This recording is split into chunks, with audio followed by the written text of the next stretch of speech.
Mathieu Bourgasseur, bonjour. Bonjour. Merci d'être avec nous pour ces états généreux de la culture à Lille. On est ravis de vous recevoir. Ma première question, présentez-vous. Alors, je m'appelle Mathieu Bourgasseur, je suis un militant culturel. Je suis délibérément un militant culturel, c'est-à-dire que je ne veux pas détailler tout ce que cela veut dire, mais c'est-à-dire que je consacre une grande partie de mon temps, de ma vie, de mon engagement pour rendre la culture encore plus accessible, encore plus vaste dans ses champs d'action. Voilà, donc j'ai mon arc tout un tas d'expériences dans la vie, mais souvent on revient par la culture. Parlez-nous de quelques-unes de vos expériences avant qu'on arrive à la Film Équipe. Eh bien, des expériences, notamment, j'ai toujours consacré du temps à rendre encore plus accessible la pratique de l'art. J'ai très longtemps piloté des projets qui permettaient à des amateurs d'accéder à la création, que ce soit en théâtre, en danse. J'avais monté en ce sens des dispositifs pour que les choses soient plus fluides, on va dire, voilà, puisque j'ai toujours pensé que la rencontre entre un professionnel et un amateur, c'est quelque chose d'essentiel. C'est comme ça aussi qu'on grandissait. Ouais. Voilà.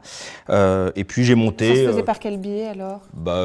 C'était des projets montés. Voilà, j'ai créé une structure, j'étais opérateur sur la question. Voilà. Ici à Lille? Non, pas ici à Lille, plutôt à Paris. Voilà, quoi. Et donc ces aventures permettaient justement non seulement à des univers de se rencontrer, mais aussi à des exigences, à des rêves. Voilà. Et je trouve que ces aventures-là permettaient de qualifier vraiment la pratique artistique. C'est très important. Donc j'ai consacré beaucoup de temps à cette question-là dans ma vie. Puis voilà, puis plein d'autres aventures.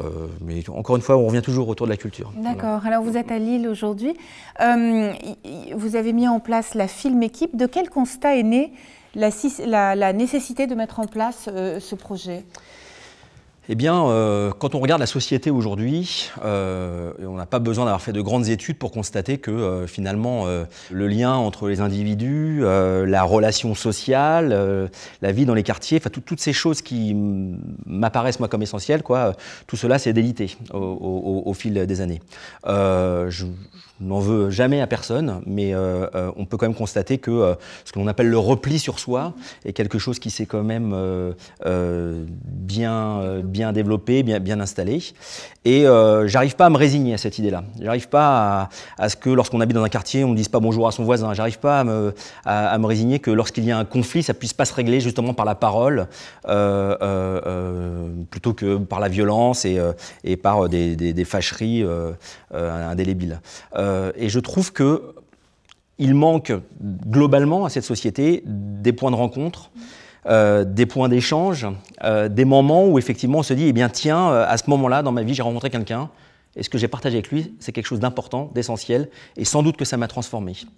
Et en fait on est parti, je dis on parce que je ne suis pas tout seul dans cette aventure, mais on est vraiment parti de ce constat-là, de trouver quelque chose qui permettrait de partager une aventure, un moment, quelque chose de doux, quelque chose de beau, voilà.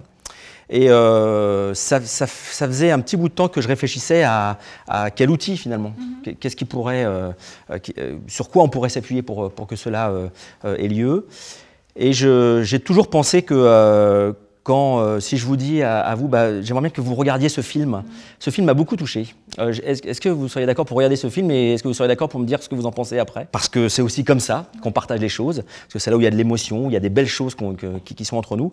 Donc on est parti de cette idée-là, de se dire, voilà, c'est avec les films, avec le cinéma, que l'on va créer du lien entre les gens, à l'échelle d'un quartier, sans faire des choses démesurées, tout simplement. Voilà, on va poser des points de rencontre autour du cinéma. Comment ça s'organise concrètement? Vous prenez rendez-vous avec des gens ou est-ce que vous montrez ce film? Où est-ce que vous montrez ces films? Alors ça s'organise le plus simplement possible. En fait, déjà on s'annonce dans un quartier, donc on a constitué une équipe qui s'appelle la Film Équipe.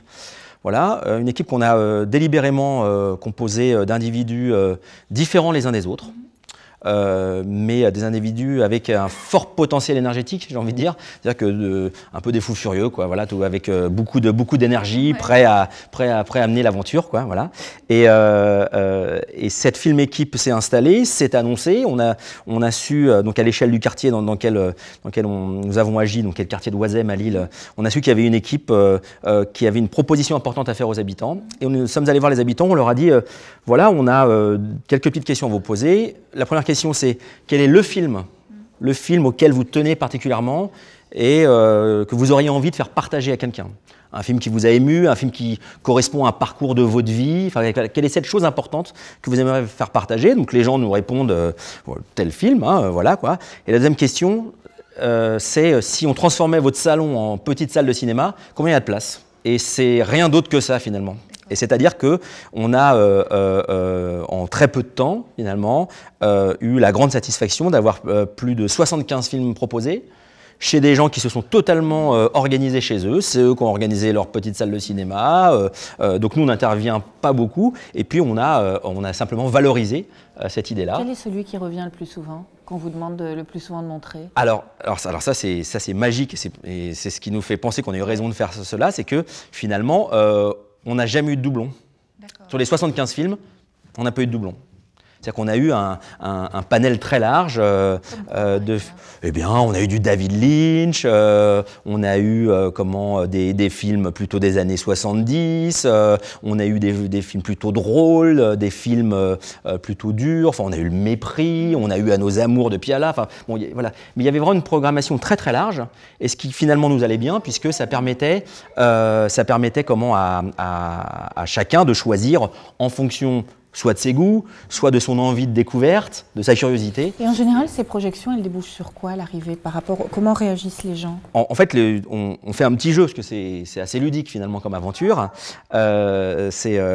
Chaque film qui est projeté, donc on détermine des séances, hein, on organise ça, on a une programmation, mais on tient secret le lieu de projection. C'est-à-dire que si vous êtes Madame Grimpoire, que vous habitez au 5e étage de la rue Gambetta, à l'angle de la rue d'Oisem, par exemple, voilà quoi, personne ne sait que c'est chez vous. Mais les gens qui ont choisi le film Madame Grimpoire, ils ont un point de rendez-vous qui est un bistrot du quartier, parce que là aussi on a fait cela vraiment avec les commerçants et les habitants du quartier. Donc un point de départ, c'est-à-dire que l'heure de la séance, c'est dans un bistrot, et là on a une ouvreuse ou un ouvreur, qui sont des gens qu'on a recrutés, qui sont aussi des habitants, qui amène le public jusqu'à ce lieu de représentation, de projection, pardon, voilà. Et à la fin de la projection, ce public est invité à revenir dans le lieu de départ. Et, voilà. Et c'est là où il y a l'échange, c'est là où il y a le retour finalement, où il y a le partage. Et on a été très marqué par, finalement, j'ai envie de dire, par la beauté des choses. C'est-à-dire que c'est... on s'est senti intelligent, beau. Il s'est passé vraiment des choses, quoi. Et depuis... puisque c'était il y a un mois et demi, quoi. Et depuis, je pense qu'on est plusieurs à... Notre posture dans le quartier s'est modifiée. Mais pas la posture parce qu'on a fait un festival et puis qu'on se la pète, et voilà, pas du tout, quoi. Mais je trouve que c'est un grand plaisir, j'arrive de Oisem là tout à l'heure, c'est un grand plaisir de rencontrer quelqu'un qui était... Mais vous vous rappelez, j'étais là, mais oui, bien sûr, et on reparle, et il se passe plein de choses, voilà, quoi. Le lien, c'est vraiment créé. Comme vous le savez, nous rédigeons à l'issue de ces états généreux un livre blanc de propositions que nous irons remettre à Audrey Azoulay, notre ministre de la Culture.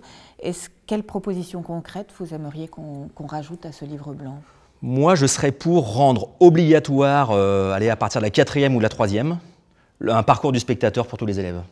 Et le financer. C'est-à-dire que je pense que une des réponses aussi à la situation de la société aujourd'hui, c'est quand on permet à un jeune de rencontrer une œuvre d'art, de rencontrer une pièce de théâtre, une pièce chorégraphique, un film.